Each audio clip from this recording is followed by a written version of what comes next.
first step in doing anything to do with the administration of your website is to log in. If you don't have the link handy that should be provided with you along with the username and password, you can go to the website itself and just go up to the web address up the top of the browser that you're in.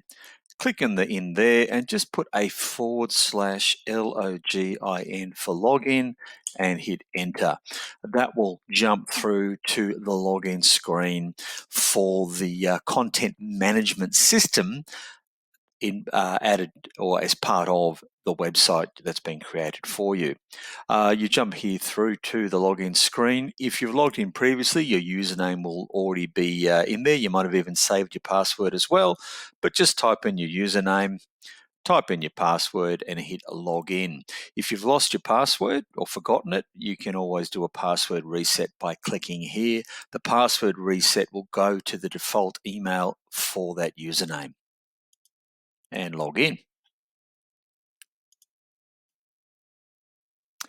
The WordPress dashboard has a lot of moving parts. Don't be daunted by that. Ignore everything you can see here. You'll be told through further videos or training which of these menu options are relevant to your role, be it games organizer, overall administrator, or general business owner trying to make some changes to their website. Best of luck.